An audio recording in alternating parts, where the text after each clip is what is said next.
बिस्मिल्लाहिर्रहमानिर्रहीम। अस्सलाम वालेकुम। आप देख रहे हैं हालात। मैं हूं सईद चौधरी। मुस्लिम लीग नून के कायद मियां नवाज शरीफ के लिए एक अच्छी खबर है और इम्कान ज़ाहिर किया जा रहा है कि जिन दो एहतसाब मुकदमात में उन्हें सज़ा हुई थी वो इसी माह उससे बरी होने वाले हैं। बरी होने के कितने इम्कानात हैं और उसके आइंदा की सियासत पर क्या असरात होंगे, इस पर बात करेंगे। और फिर इमरान खान और बुशरा बीबी के लिए अदालतों से कोई अच्छी खबरें नहीं हैं। और फिर chief justice Pakistan mister justice Qazi Faez Isa ने अपनी ही अदालत को यानी सुप्रीम कोर्ट को चार्जशीट कर दिया है और एक बहुत बड़ा दावा कर दिया है। ये दावा क्या वो पूरा कर पाएंगे और मुस्तकबिल में क्या इनका किया गया दावा जो है उस पर अमल होता रहेगा। लेकिन इससे पहले हम बात करेंगे जनाब परवेज इलाही साहब जो सदर हैं पीटीआई के, उनके एक झूठ की। उन्होंने ये झूठ क्यों बोला, किस गलतफहमी की बुनियाद पे उन्होंने ये झूठ बोला, वो भी हम आपके सामने रख देते हैं। परवेज इलाही साहब की अदालत में पेशी थी और उन्होंने वहाँ पुरानी बातें की, जनाब उनके साथ खड़ा हूँ, इमरान खान के साथ खड़ा हूँ और मुझे किसी ने प्रेशराइज नहीं किया, किसी ने नहीं कहा कि प्रेस कॉन्फ्रेंस करूँ। शायद वो इंतज़ार कर रहे हैं कि कोई ने कहे कि प्रेस कॉन्फ्रेंस करो। बहरहाल साथ ही उन्होंने ये कहा कि जनाब इमरान खान का और मेरा सेल जो है वो करीब करीब है और इमरान खान से जेल में आईएमएफ और यूरोपीय यूनियन के जो नुमाइंदे हैं वो मिलने आते हैं।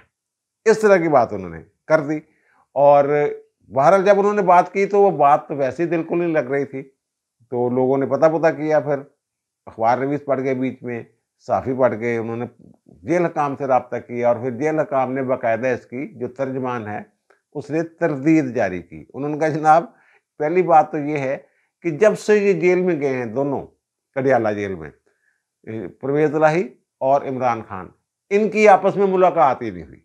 और दूसरी बात यह है कि जहाँ इमरान खान को रखा गया है और यहाँ जिस सेल में परवेज इलाही हैं वो आधा किलोमीटर कम से कम एक दूसरे से दूर है। वो पता ही नहीं चल रहा कि जनाब उधर क्या हो रहा है उधर क्या हो रहा है। तो परवेज इलाही साहब ने जनाब ये रोला डाल दिया, जनाब मेरी मुलाकात और वो आ रहे हैं मिलने के लिए और जेल हकाम ने इसकी सख्ती से तरवीद की है। और फिर जो साफ़ी हैं उन्होंने जो पता किया है और हमने ही पता किया है, तो वो जो विजिटर्स लिस्ट होती है उसमें कोई ऐसा गैर मुल्की नहीं है जिसने इमरान खान से मुलाकात की हो। इमरान खान से मुलाकात हो ही नहीं रही, सिर्फ वकला और फैमिली मेम्बर्स के अलावा आज तक इमरान खान से कोई दूसरा शख्स मिला ही नहीं है। ये क्लियर कर दिया गया है और रिकॉर्ड ये बता रहा है। और ये अगर मुलाकात हो जाती इमरान खान की तो उनके वकला शोर मचाते। परवेज इलाही साहब को ये गलतफहमी कैसे होगी। और एक अमरीकी वफद गया जरूर है जेल में, हमारे जराए ये बता रहे हैं। शायद परवेज इलाही ने उनको देखा हो और उनको गोरा समझ के ये कहा हो कि जनाब ये यूरोपीय यूनियन के बंदे हैं, ये आईएमएफ के बंदे हैं, क्योंकि आईएमएफ का वफद भी पिछले दिनों पाकिस्तान में था। ये जनाब इन्होंने समझ लिया कि वो हैं। शायद मुझे ये लग रहा है कि परवेज इलाही साहब ने तुक्का लगाया कि जनाब ये इमरान खान से मिलने के लिए आए हैं। वो जो एक अमरीकी वफद वहाँ पहुँचा है वो उसमें कुछ 4-5 लोग थे। एक ग्रेग एडवर्ड हैं, एक रॉबर्ट फ्रैंकलिन हैं और मार्क राइस है और रोनाल्ड पीटरच है। ये कोई लोग थे। ये जो अमरीकी वफद है ये मिलने गया है, वहाँ एक कैदी है जफर भट्टी और 295C तहीने मजहब वाला जो मामला, तहीने रसालत, उस टाइप उसके खिलाफ कोई मुकदमा है और वे भी उसको ये छिड़वाना चाहते हैं क्योंकि मुंह तो पड़ गया हुआ उनका कि जनाब ये इनको छिड़वा के ले जाना होता है। जो ऐसे मुकदमात में मुलव्वस होते हैं, वो एक मसीही खातून थी, उसका भी आपको ज़्यादा है। इनके दौर में इन्होंने फैसिलिटेट किया था इमरान खान ने मुकम्मल तौर पे उसको, और उसको बरी किया था आसिफ सईद खोसा साहब की अदालत ने और फिर उनको बाहर भेज दिया गया। तो उस वक्त भी जो जो वफद हैं यूरोपीय यूनियन के या अमरीकी इस तरह के जो लोग हैं वो उस खातून से मिलने आया करते थे। इसी तरह का ये कोई वफद था जो वहाँ मिलने आया था और उसकी इस बंदे के अलावा किसी और से उस वफद की मुलाकात नहीं हुई और हुकूमत की इजाज़त के साथ वो मिलने आए थे। एक बात तो ये होगी। और दूसरी बात, अब काजी फायद ईसा साहब की बात जो हम वो कर लेते, लेकिन इससे पहले कल मैंने भी लाक किया था जो सियासी जोड़ तोड़ हो रहे हैं, इत्तेहाद बन रहे हैं, और मैंने ये कहा था कि पीटीआई को तो अलग कर देना। बाकी जो नून लीग है, इसका पीपल्स पार्टी के सिवा, यानी पीपल्स पार्टी के अलावा तमाम सियासी जमातों के साथ जो सियासी इत्तेहाद हो जाएगा इलेक्शन में, इस तरह। और फिर मैंने ये भी कहा था कि जनाब सिंध में और इलेक्शन के बाद ये इकट्ठी हो जाएंगी, पीपल्स पार्टी भी और नून लीग भी, आप देख लीजिएगा, ये मैंने कहा था। और फिर मैंने ये बात की थी कि पीपल्स पार्टी के साथ जो सिंध में हुकूमत होगी वहाँ नून लीग बैठी होगी। तो इस पे कुछ लोगों ने एतराज़ किया, जनाब आपने नून लीग को सिंध भी दे दिया। ये मैंने कब कहा सिंध उनको दे दिया? मैंने तो वहाँ पीपल्स पार्टी की हुकूमत बनवाई है। मैंने कहा वहाँ पीपल्स पार्टी की हुकूमत बनेगी। पीपल्स पार्टी इतनी मजबूत है सिंध में, कोई और हुकूमत सरदस्त, कोई और सियासी जमात वहाँ हुकूमत नहीं बना सकती। लेकिन मैंने ये कहा था कि जब सूबाई असम्बली होगी वहाँ नून लीग वाले ट्रियरी बेंचों पर बैठे होंगे, हुकूमत के साथ बैठे होंगे। ये मैंने कहा था। मैं 7-8 बंदे होंगे पीटीआई के, वो अपोजिशन में होंगे, बाकी ये सारे इकट्ठे होकर हुकूमत चलाएंगे, एमकेएम भी साथ हो सकती है। इस तरह की बात मैंने की थी। बहरहाल अब जनाब काजी साहब की तरफ आते हैं। Chief justice Pakistan mister justice Qazi Faez justice में जो 3 रुकनी बेंच है, उसने फैज़ाबाद धरने केस में जो नज़रसानी की दरखास्तें हैं उसका 4 सफ़ात पर मुश्तमिल हुक्मनामा जारी कर दिया है, और आइंदा समाअत उसकी होगी अगले साल 22 जनवरी को। तो उसमें उन्होंने अपनी ही अदालत को ये चार्जशीट कर दिया है। चार्जशीट कैसे की है? ये जो फैज़ाबाद धरना केस है ना, इसका फैसला आया था 6 फरवरी 2019 को। इसके बाद ज़ाहिर है नज़रसानी की दरखास्तें दायर कर दी गई, हुकूमत ने भी की, इलेक्शन कमीशन ने भी की, वज़ारत दफ़ा ने भी की, कुछ मुतलका लोगों ने भी की। तो वो 4 साल तक नज़रसानी की दरखास्तें पड़ी रहीं, लगी नहीं। इस पे वो फैसला जो है तहरीर किया जस्टिस काजी फायद साहब ने, और उस पे फिर अमीनुद्दीन खान साहब के भी दस्तखत हैं, अज़हर अमनील्ला साहब के भी, यानी मुतफ़िक़ा फैसला है वो। उसमें ये कहते हैं कि सुप्रीम कोर्ट ने जो 4 साल तक नज़रसानी की दरखास्तें नहीं लगाई, ज़ाहिर है गलती है, तो वो कहते हैं इसकी हम ज़िम्मेदारी कबूल करते हैं, गलती मानते हैं कि ये नहीं लगी। यानी बतौर अदारा काजी साहब का तो इसमें कोई कसूर नहीं, ना अज़हर अमनील्ला साहब का कसूर है और ना ही अमीनुद्दीन खान साहब का कसूर है। कसूर तो उन चीफ जस्टिस साहबान का है जो इस दौरान सुप्रीम कोर्ट में राज करते रहे। तो उन्होंने ये कहा कि सुप्रीम कोर्ट वाज़े करना चाहती है कि माजी की गलतियां नहीं दोहराएंगे। ये उन्होंने एक बड़ा दावा कर दिया है कि जो माजी में होता रहा है वो नहीं दोहराएंगे, और हम इसलिए ये एतराफ़ कर रहे हैं गलती का कि अवाम का जो एतमाद है वो बहाल हो सुप्रीम कोर्ट पर। और फिर उनका जनाब अदालत जो है उसको हमेशा अदारों को सच्चाई के साथ खड़ा होना चाहिए। सच्चाई ही अदारों को मजबूत बनाती है, और पाकिस्तान के अवाम का ये हक है कि उन तक सच जो है वो पहुंचाया जाए, वो सच जान सकें। और फिर वो जो कहते हैं कि आइंदा वो अपनी ज़िम्मेदारी में शफाफियत का मुजाहरा करेंगे, अदारे मुजाहरा करें, और वो कहते हैं सुप्रीम कोर्ट भी ये मुजाहरा करे। अब ये मामला हुआ क्या?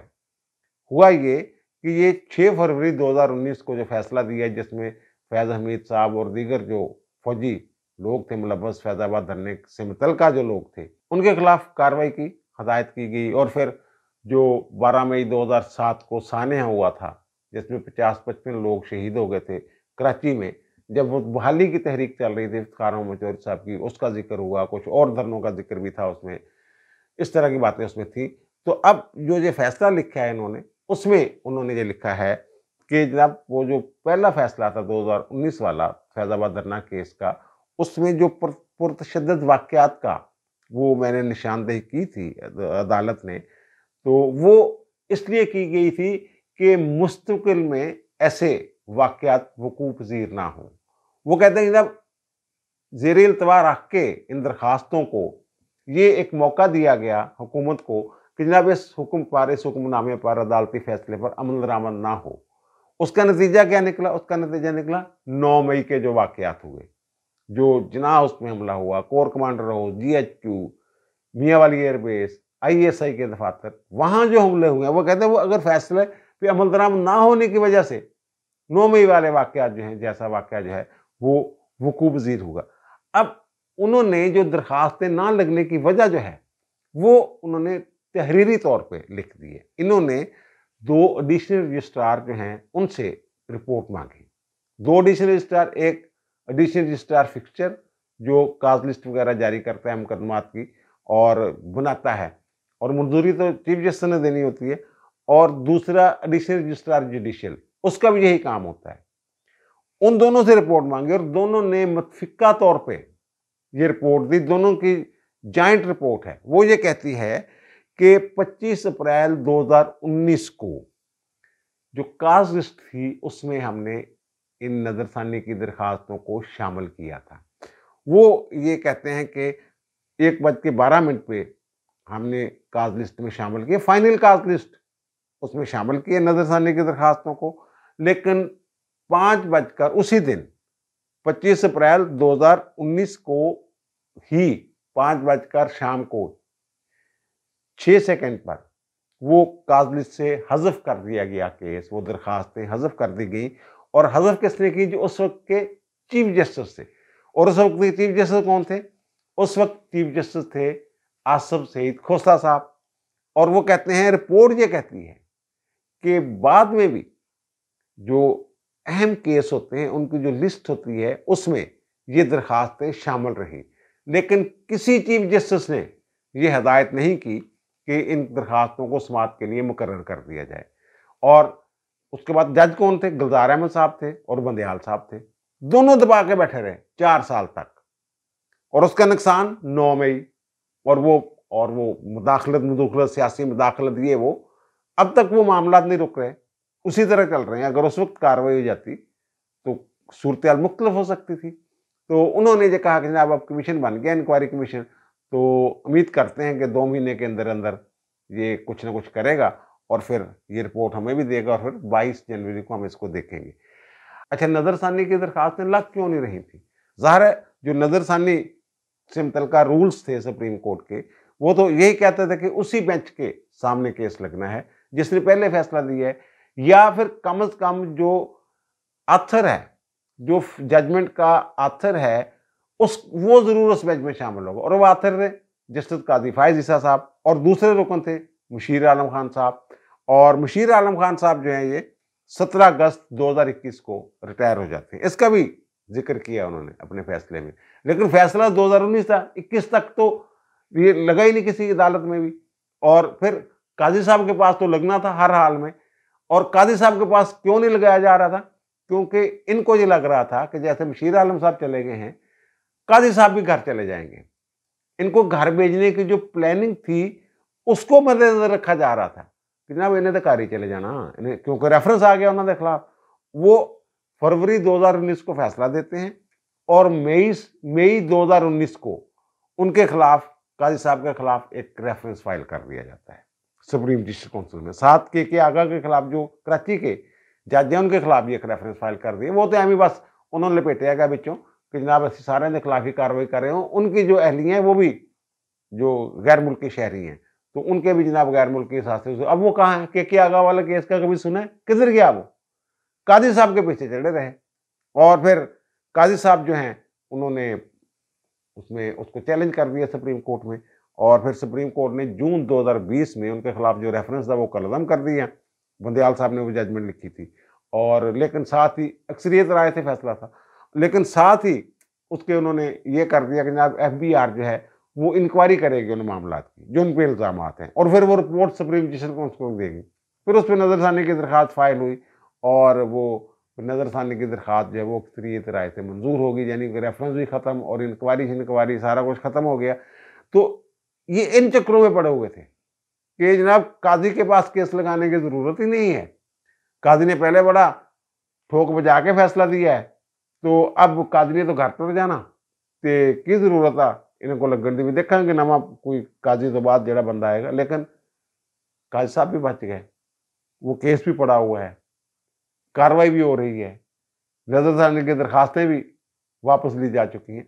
अब जो काजी साहब ने ये दावा किया है कि मुस्तकबिल में जो माजी की गलतियां हैं वो नहीं दोहराएंगे, ये काजी साहब अपने दौर तक तो कर लेंगे, आगे जाके मिसाइल फिर मसला ये होता है सुप्रीम कोर्ट में, जब कोई चीफ जस्टिस पाकिस्तान का बेंच जो जजमेंट देता है ना, उस पर धड़ाधड़ अमल हो रहा होता है, निचली अदालतें धड़ाधड़ फैसले कर रहे थे उसके मुताबिक, लेकिन यूं ही चीफ जस्टिस जाता है तो फिर और मुकदमात जो हैं, ज़ाहिर है वो कुछ मुकदमात ऐसे हैं, कुछ मामलात ऐसे हैं जिनमें किसी बेंच की कुछ और रूलिंग है और किसी दूसरे बेंच की कुछ और है, फिर वो उसको नज़रअंदाज करना शुरू कर देते हैं।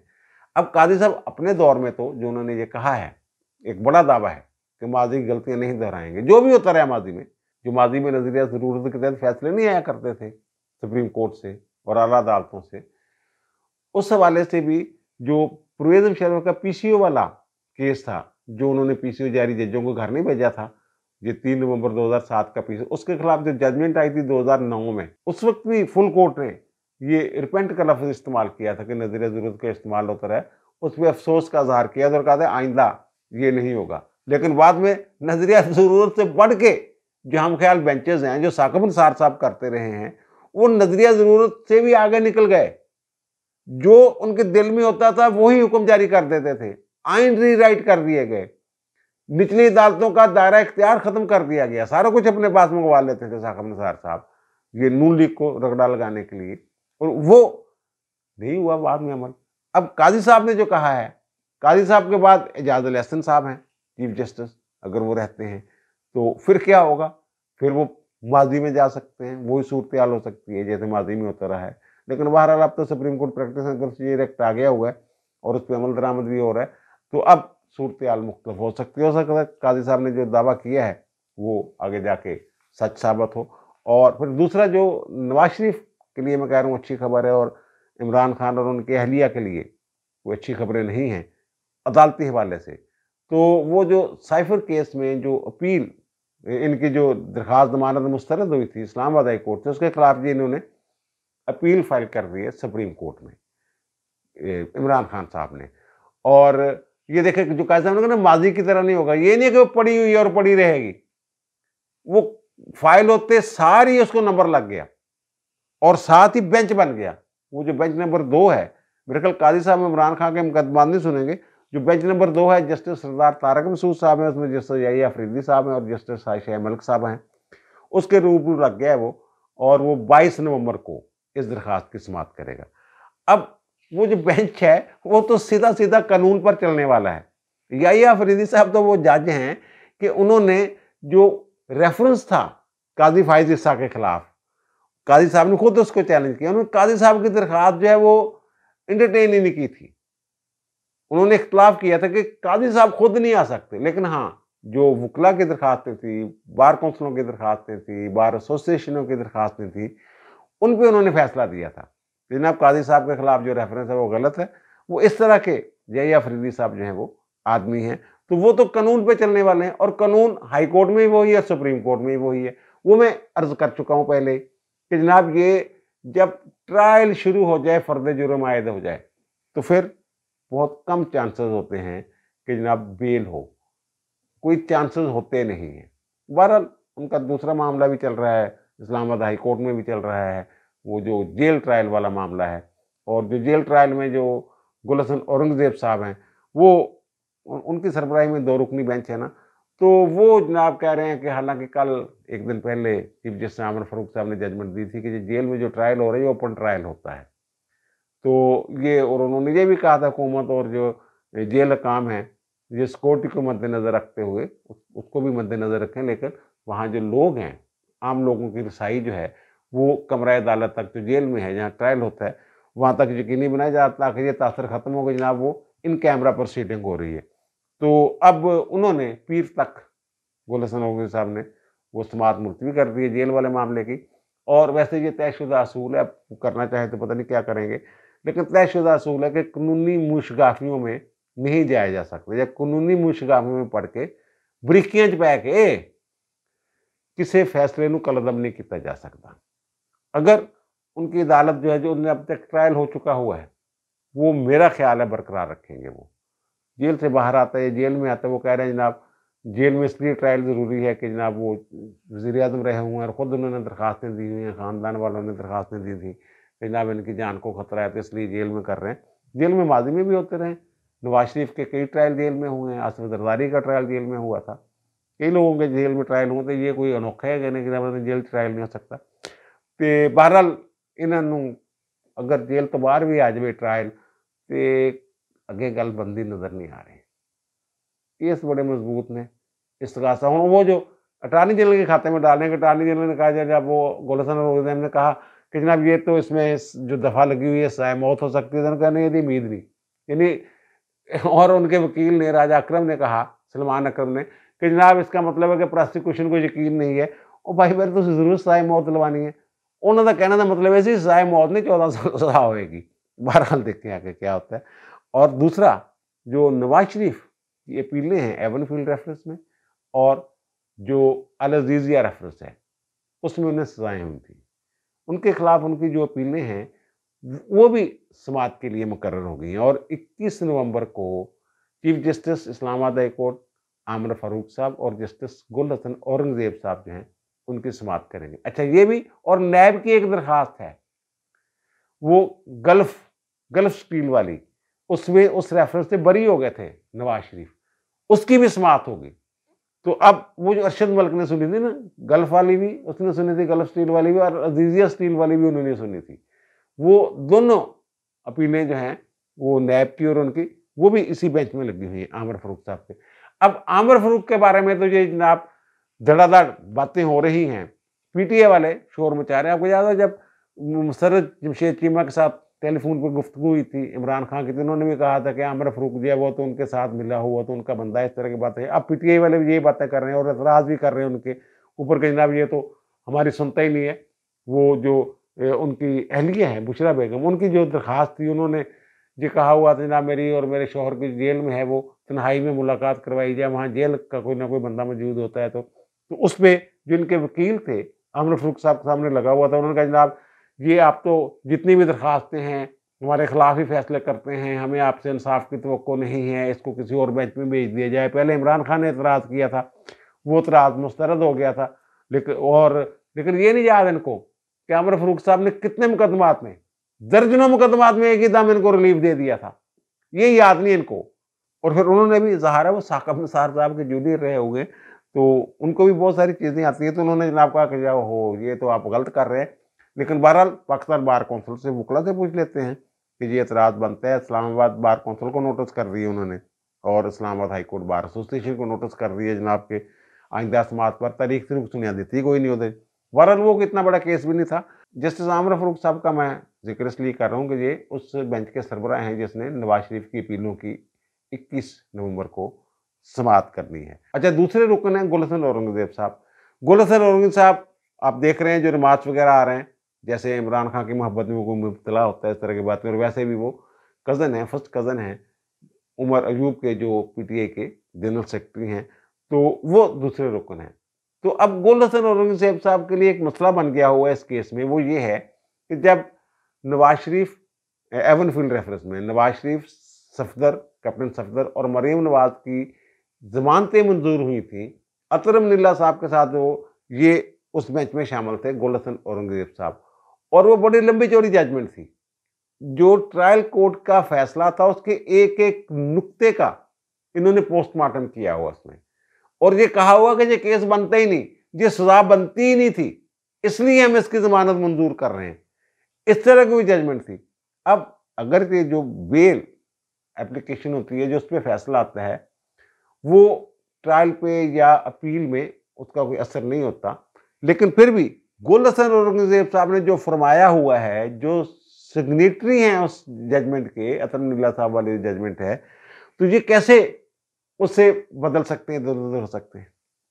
इसलिए इनको भी अपना जो पुराना हुक्मनामा है उसके मुताबिक चलना पड़ेगा, जिससे लगता यह है कि एवनफील्ड रेफरेंस में जो नवाज शरीफ है उनके खिलाफ कोई सबूत ही नहीं है, वो केस बनता ही नहीं था।